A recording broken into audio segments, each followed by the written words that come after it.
Mesdames, Messieurs, peuple congolais, chers membres de la diaspora, individuellement et collectivement, du nord au sud, de l'est à l'ouest et au centre, tant au niveau citoyen qu'intellectuel, politique, militaire, religieux et ou spirituel, je vous informe qu'avant-hier et hier, je vous ai fait deux vidéos éducatives, citoyennes et ou d'intérêt général au sujet du statu quo ou du blocage relatif à notre manque de responsabilité citoyenne et militaire historique à pouvoir chasser, soit par la rue ou la révolte, et ou à travers un coup d'État militaire salutaire, l'ennemi commun, le despote Denis Sassou Nguesso, qui ne cesse de nous emmerder depuis déjà 1977. Et nous sommes inertes, impuissants à se responsabiliser. On est inerte, impuissant à la souffrance, aux épreuves, etc. qui nous imposent. Autrement dit, qu'est-ce qui bloque nous, peuple congolais, à s'entendre ensemble comme un peuple pour le chasser, soit par la rue, la révolte ou l'insurrection, soit à travers les coups d'État militaires salutaires, comme ça s'est passé partout en Afrique au cours de ces 10 dernières années. Au regard des défis et ou des épreuves que les despotes Denis Sassou Nguesso, qui depuis 2015 ne cessent de nous rendre inertes, impuissants à nos souffrances, à la honte, à l'indignité et au déshonneur collectif. Comparé aux mêmes défis et ou aux épreuves que les Maliens, Burkinabés, Nigériens, Zimbabwéens, au Sri Lanka, Bangladesh, etc. ont moins subi que nous. Et pourtant, ils se sont révoltés et ou rébellés, soit par la rue, coup d'État, par la rue, coup d'insurrection, révolte, et ou soit à travers des coups d'État militaires salutaires. Alors, pourquoi sommes-nous les derniers de la classe des peuples d'Afrique et du monde? Pourquoi nos armées sont-elles les dernières d'Afrique et du monde? Au regard même des fondamentaux des armées, défendre le peuple, la nation, les institutions, etc. Et surtout lorsque les enjeux vitaux du peuple et de la nation sont en danger. Et là, rien du tout. C'est pourquoi, d'un point de vue citoyen et intellectuel, et voire politique à la fois, au niveau pédagogique, j'en étais arrivé à 2 points de blocage. Pourquoi depuis 2015, on ne bouge pas, ça bloque. D'ailleurs, Madame Saneli Tamatamba, lorsque j'étais passé chez eux en 2015, on avait fait même des vidéos, elle m'avait même posé la question de savoir, Aya Tonga, qu'est-ce qui bloque pour que nous puissions ensemble prendre notre responsabilité?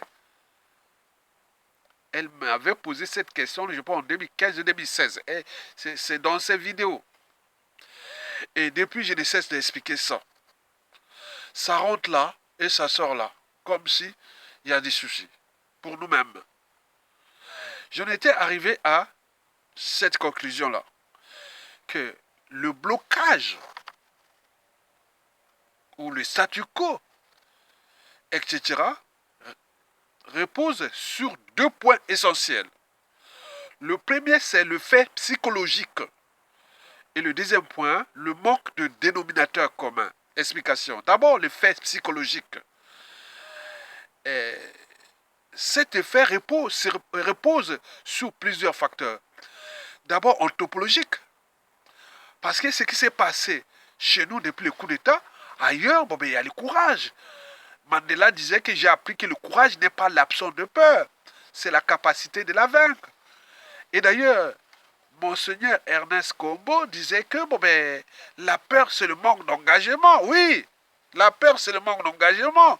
Vous n'êtes pas engagé pour votre pays parce qu'une fois que vous êtes engagé, eh, vous n'avez même plus peur. Parce que vous allez jusqu'au bout pour le pouvoir et la peur aura changé de camp. Mais on vous incite. Donc, d'un point de vue anthropologie et à l'échelle des Bantous, on a des soucis. Il faut se le dire, il faut dire la vérité. Mais également la personnalité profonde du despote à travers ces 6 piliers de la conservation du pouvoir, dans son idiotie, ses mensonges, sa mégalomanie, son cynisme, la corruption et la ruse. Et ça marche. Les syndicats est là. N'oublions pas la nature du régime, parce qu'il exerce des pressions sur tout le monde pour faire peur. Parce qu'il n'a cessé de déclasser socio-professionnellement tout le monde dans ce pays. Certains forcés à l'exil, parfois sans passeport, et deviennent des apatrides. N'oublions pas ceux et celles qui ont été emprisonnés. Et n'oublions pas ceux qui ont été assassinés de manière sélective ou de manière ou des assassinats ciblés et ou de masse. Et donc tout ça, ça fait peur. Et les enjeux aussi France-Afrique, qui avait compris que bon, ben, Sassou Nguesso est un pion, la pièce maîtresse, laissez-lui libre cours à mater, à maltraiter sa population pour vous que les enjeux France-Afrique sont préservés. Donc il s'agit d'une guerre, nous sommes en guerre. Et nous nous rendons compte de ça. Donc au niveau de la tête, ça bloque. Et surtout sur fond d'appartenance. On parle des quartiers nord qui ne se mobilisent pas. Attends, la citoyenneté n'est pas par appartenance. J'ai observé la répartition géographique ou les statistiques des mobilisations dans plusieurs pays d'Afrique. Au Nigeria, ce qui venait de se passer au Nigeria. Hormis les parties du territoire de l'Est, c'est-à-dire qui font frontière avec le Cameroun, et l'autre qui fait frontière avec le Bénin, ils ne sont pas mobilisés. Mais du nord au sud, au milieu jusqu'au sud, c'est mobilisé. On l'a vu à Khartoum, dans tous les quartiers nord, sud, est, ouest de Khartoum, ils étaient mobilisés. On en a vu à Bamako, on en a vu au Sri Lanka, au Bangladesh, c'est comme ça. Mais c'est quoi? Nourri parfois par les intellectuels. Et les quartiers nord de Brazzaville ne se mobilisent pas, comme si la citoyenneté est par appartenance. Et ces intellectuels-là continuent toujours à nourrir ces débats d'appartenance. Et donc vous imaginez ça. Alors que les uns et les autres, on peut se regrouper et aller avec la même mission. Mais historiquement déjà, les 13, 14, 15 août 1963, c'était les quartiers nord de Brazzaville qui étaient mobilisés, non? Ils étaient partis de Potopoto, non? Dans la répartition géopolitique de la ville de Brazzaville. Potopoto, c'est les quartiers nord, non? C'était parti des quartiers nord. En 1963, et pourtant le pouvoir était soi-disant au sud. En 1990, 91, c'était parti des nordistes. Mokoko, Raymond Damas Ngolo et Bokama Ngouma. Ce sont des nordistes, on a dit ça. Qu'est-ce que vous cherchez encore? Pourquoi jouer à l'appartenance? Et quand on voit la répartition géographique de la population de la ville de Brazzaville, et vous avez dans les quartiers nord de Talangaï, Kobo, Mikalou, on est en terre tequée. Et Larry, il y a tant de Larry dans les nord, de partout, partout.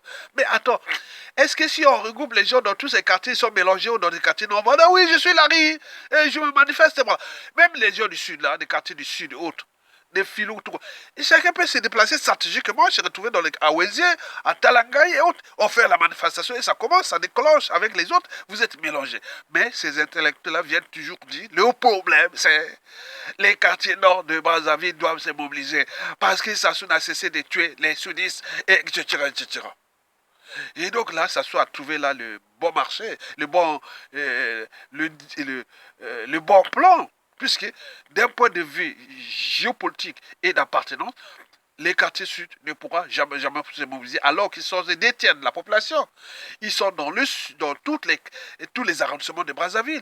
Et en plus, Sassou les avait tués au moment des coups d'État et de tout ça. Et donc, ils ont cette couverture internationale. Si c'est même dans la rue, Sassou ne venait pas encore les massacrer au regard du clan déjà divisé, du dérèglement politique et militaire dans le nord, et de ces contentieux et du côté anti-France Afrique, que vous avez tué les sudistes et autres. Ça ne va pas marcher pour encore tuer les gens. Donc la paix envers Sassou Nguesso, les problématiques nordistes est imaginaire.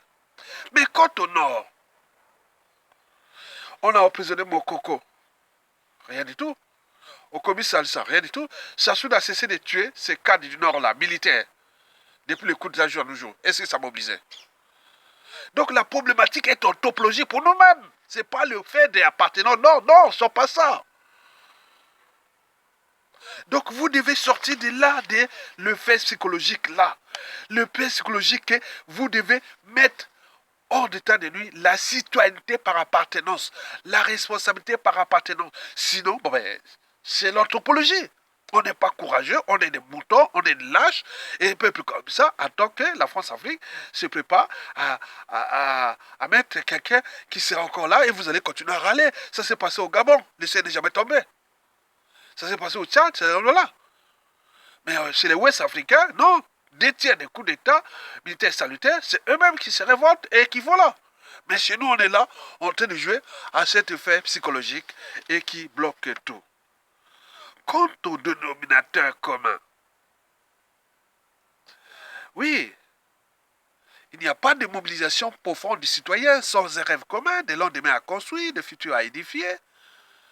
Eh bien oui, vous le savez que sur fond toujours d'appartenance. Bon, en 2016, Mokoko en prison, il avait, en résistant surveillé, il avait appelé tout le monde de se rebeller. Mais comme là, la citoyenneté est par l'appartenance, on se méfie au nord-sud, mais alors qu'on venait de le voter, on n'a pas mobilisé, parce qu'il manquait de, soi-disant, de leadership et autres. Même Mounari avait organisé une manifestation à Mungali. Combien de personnes? Des 100 personnes qui sont venues. Mais c'est quoi ce peuple-là? Quel leadership on va chercher dans quelle appartenance? Donc il faut attendre l'appartenance. Ou les tribus autres. Mais qui va mobiliser? Bien entendu, Sassou l'a bien compris, que d'un point de vue stratégique et de renseignement, c'est Mokoko qui pouvait mobiliser, c'est caduc. Donc ils avaient peur de Larry Congo, dont Gibi Parfait Kolela qui l'ont assassiné.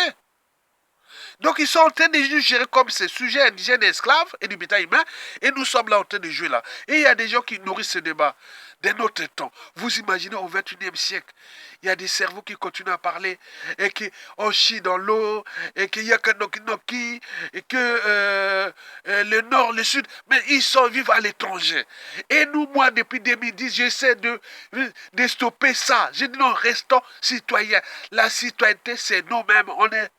On a des droits et devoirs d'agir et de virer les gars et prendre le pouvoir. On n'a pas à rechercher nord, sud, est, ouest. Mais il y a des gens qui continuent à nous. Donc ce sont les gens les plus dangereux une fois qu'ils sont au pouvoir. Il faut les dire la vérité. Et ça ne va pas marcher, puisque au regard de la situation du pays et de la topologie et des enjeux, vous répétez ces problématiques de division ou d'appartenance, vous n'allez pas loin. Ça ne va pas loin. Et donc, vous devez commencer déjà à débloquer le fait psychologique et penser aux différents dénominateurs communs. Et donc, ces dénominateurs communs, c'est les uns et les autres. Pourquoi on est parti là-bas? On a dit que si on mettait les gens dans la rue, ça ne parle pas que des quartiers du sud. Ça peut partir de Mungali, de Bakongo ou de partout. Il suffit de des stratégies. On dit que bon, vous avez mis dans la tête que c'est les quartiers nord, ça se trouve dans massacrer les quartiers sud. Bon, techniquement, dans tous les là, on va commencer une manifestation, par exemple, à Mikalo. Et c'est pourtant, ce sont des sudistes. Ils vont dire, ah oui, je suis un Larry, je suis là je suis un bébé, je suis un dodo, je suis un Vili, je suis là, ah là là. Ah ouais, toi Vili, tu es dans Mekalou là, tu manifestes, je vais te tuer. Non.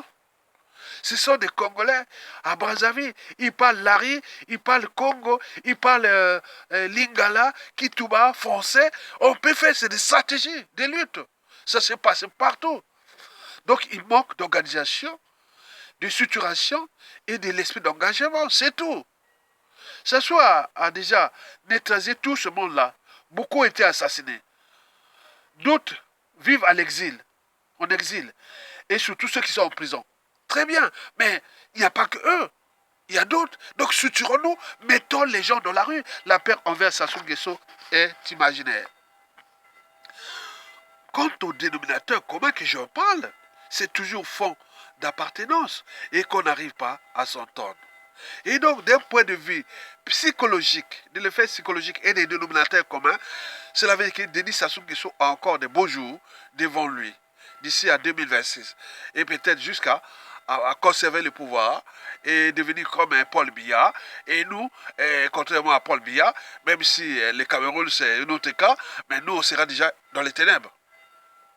Le gars là encore, jusqu'en 2026, vous imaginez. Mais parce que il y a le fait psychologique et ces dénominateurs communs que les despotes a bien travaillé avec les logiciels Pegasus, avec les renseignements français, avec ça, ils jouent très bien malin. Et nous, au lieu de se organiser, non. Donc il y a des intellectuels, les pseudo-intellectuels qui alimentent ce débat-là et qui nous on cherche à s'affranchir. Mais on revient toujours ça. Ils ont dit, si les quartiers nord de Brazzaville n'évoluent pas, non, ils ne vont pas mourir comme ça se va encore tuer. Mais qui dit que les quartiers nord là-bas, alors que vous êtes sur vos propres terres? Je ne sais pas que si la capitale du Congo était à Infondo, je ne vois pas les Bonjo qui sont majoritaires à Infondo ne seraient pas dans la rue. Même chose, si c'est la capitale était à Epena, je ne vois pas les Bobi Taba ne pas se mobiliser. Même si à Boubetou, je ne vois pas les Monjobo ne pas se mobiliser. Si c'était à Wesso, je ne vois pas les Kota, les Bokiba, les Djem, les Bogili se mobiliser. Non, je vois. Si c'était à Makwa, je ne vois pas les Makwa, rien de situation, ne pas mobiliser. La majorité de la population de Brazzaville est Teke et Lari Congo. Et les enjeux est de l'alternance. Et le pouvoir, il faut que ça revienne soit sur les Teke et ou le Sud. Mais pourquoi on ne prend pas les responsabilités? Et de dire toujours, là, je vous ai dit en 1963, c'était les nordistes qui avaient pris les responsabilités contre du Yolo, dans la rue. Les Morlédés et tout ça, c'est des nordistes, non? En 1991-92, oui. Dis-moi à quel moment, et que ce soit pouvoir au nord ou au sud, les nordistes ont toujours pris les responsabilités. La vérité, oui, ils se disent la vérité. Et vous continuez à jouer avec ça. Entre 1992 à 1997, et quand ça dérivait là. Mais est-ce que nous, au Sud, est-ce qu'on a eu des voix qui se sont levées que, bon, on n'a pas respecté les acquis de la conférence nationale, et et non, rien du tout. Donc ne trouvons pas les boucs émissaires. Devenons des citoyens. Parce que l'enjeu qu'on dégage ce monstre-là pour que nous construisions une nation nouvelle. Donc à défaut de débloquer le fait psychologique et comment on appelle, et trouver les dénominateurs communs, donc nous allons penser à quoi? Nous allons penser aux armées. Mais là aussi, on revient à l'effet psychologique et le dénominateur commun. On ne l'a pas. Et pourtant, ça s'est passé au Mali, au Burkina Faso, au Niger, au Zimbabwe. Et voilà. Il n'y a pas besoin d'appartenance. Ils sont des armées, des copains et autres. C'est tout. On aime ces pays et autres. Mais là, depuis 2015, rien. Donc la problématique est lancée. Et donc chacun de nous doit nourrir les débats. Et pourquoi? Parce que nos vidéos là sont très bien exploitées par la Force Afrique. Et ces réseaux, ils savent bien que, bon ben là, ils savent bien qu'il y a l'effet psychologique, il y a le manque de dénominateurs communs. Mais donc là, au regard du clan déjà divisé, et la succession dans le clan qui est problématique parce que le clan est divisé, il y a des gens qui veulent dans le clan, mais pas Denis Sassou Nguesso. Denis Sassou Nguesso aussi, non, pas un membre du clan, donc c'est déjà divisé. En plus du dérèglement politique et militaire dans le Nord et dans la Kivu, avec les problématiques au Kobi Salsa et Mokoko et tous ces officiers du Nord et cas du Nord qui se sont assassinés. Donc les gens, non, on en a marre des ajouts, du clan et des Moshi. Donc là, c'est pas possible. Et n'oublions pas les contentieux historiques dans le Sud, où Sassoon a cessé de massacrer les Soudistes en complicité avec la France-Afrique, et d'où le fait psychologique, d'où le manque de dénominateurs communs. Donc le Sud n'a plus de gens qui sont capables de les représenter, puisque Sassoon a cessé de tuer. Mais dans cette configuration, nous attendons peut-être la surprise d'ici à 2026. La France-Afrique pourra peut-être remettre, jouer à la situation du Burkina Faso de 2014 à nos jours, et ou à la situation du Gabon. Donc on s'y prépare à ça. Donc je suis là pour vous éclairer. Et donc vous devez prendre conscience des signaux d'alerte, des éveils conscients, et j'y reviendrai dans ces deux problématiques-là jusqu'à la fin de l'année. Et des faits psychologiques et des facteurs de blocage. Et n'oublions pas, chercher les dénominateurs communs. Donc à faire, likez, partagez et soutenez la résistance. Tokolonga.